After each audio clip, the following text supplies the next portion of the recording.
আহ একটা জিনিস খুবই ভালো লাগে যে কেয়া পায়ের বাইরে মানুষ আমাকে মেহরিন বলে ডাকে।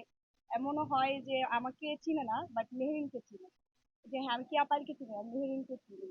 তো এটা আমার জন্য আসলে অনেক বড় একটা পাওয়া, সেটা দর্শক একভাবে প্রথমে নিয়েছে এবং পরে গিয়ে যে খুব দারুণ ভাবে। তো এই যে চরিত্রগুলোর পেছনে মানুষের যে অনুভূতি তৈরি হয়েছে, ফলে কোন এসেছেন ভালো লাগছে। And আমার মনে হয় যে এই পুরো গল্পের যে মাস্টার আমাদের আমার রাজ ভাইয়া, আমি তো চোখ বন্ধ করে কাজটি করেছি তাকে বিশ্বাস করে। কারণ এত দারুণ একটা চরিত্রে সে আমাকে ভেবেছে, আমার উপর এই ভরসাটা রেখেছে, এবং আমি চেষ্টা করেছি আমার জায়গা থেকে ভালো করার, এবং পুরোটাই ছিল টিম ওয়ার্ক। প্রত্যেকটা চরিত্র মানুষ মনে রাখবে অনেক, মানে অনেক দিন মনে রাখবে। এবং আমি সবসময় একটা কথা বলেছি সব জায়গাতেই যে আমি এমন একটা কাজই করতে চাই যে কাজটা আমাকে মানুষের মাঝে অনেক দিন বাঁচিয়ে রাখবে। আমি যদি কোনোদিন মিডিয়াতে নাও থাকি, মানে আমি যদি এখনো চিন্তা করি যে আমি আর কখনো কাজ করবো না, বাট আমার আফসোস থাকবে না যে আমি ভালো কিছু করতে পারিনি, কারণ এই কাজটি আমাকে আসলেই ওই জায়গাতে নিয়ে যাচ্ছে।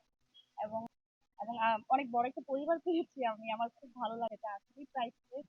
এবং আমি তো আসলে এখন বেশি বলতে গেলে হয়তো কান্না করে দিতে পারি, কারণ এটা আমার জন্য অনেক ইমোশনাল একটা জিনিস।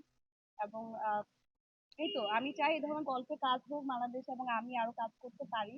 তো এটাই, এবং বাকিরা তো কয়েক বছর আমার কাছে খুব বেশি সময় মনে হয় না। আমার মনে হয় যে সেদিন তো আসলাম, 6 বছর হয়ে গেছে। তো এই সবকিছু মিলিয়ে আজকে আসলে এতগুলো কাজ হয়ে গেছে পাওয়াটা। আসলে যে কাজটি বলেছি যে আমাকে সব জায়গা থেকে আলাদা করবে, ডেফিনেটলি মানে আমাকে কখনোই এমন হয়নি যে একক নাটক করেছি যে নাটকে আমার নাম ধরে ডেকেছে নাটকের নামে। তো এই একটি চরিত্র যেখানে আসলে আমাকে মেহির বলে ডাকে, তো এটা ডেফিনেটলি আমার জন্য অনেক বড় একটা পাওয়া।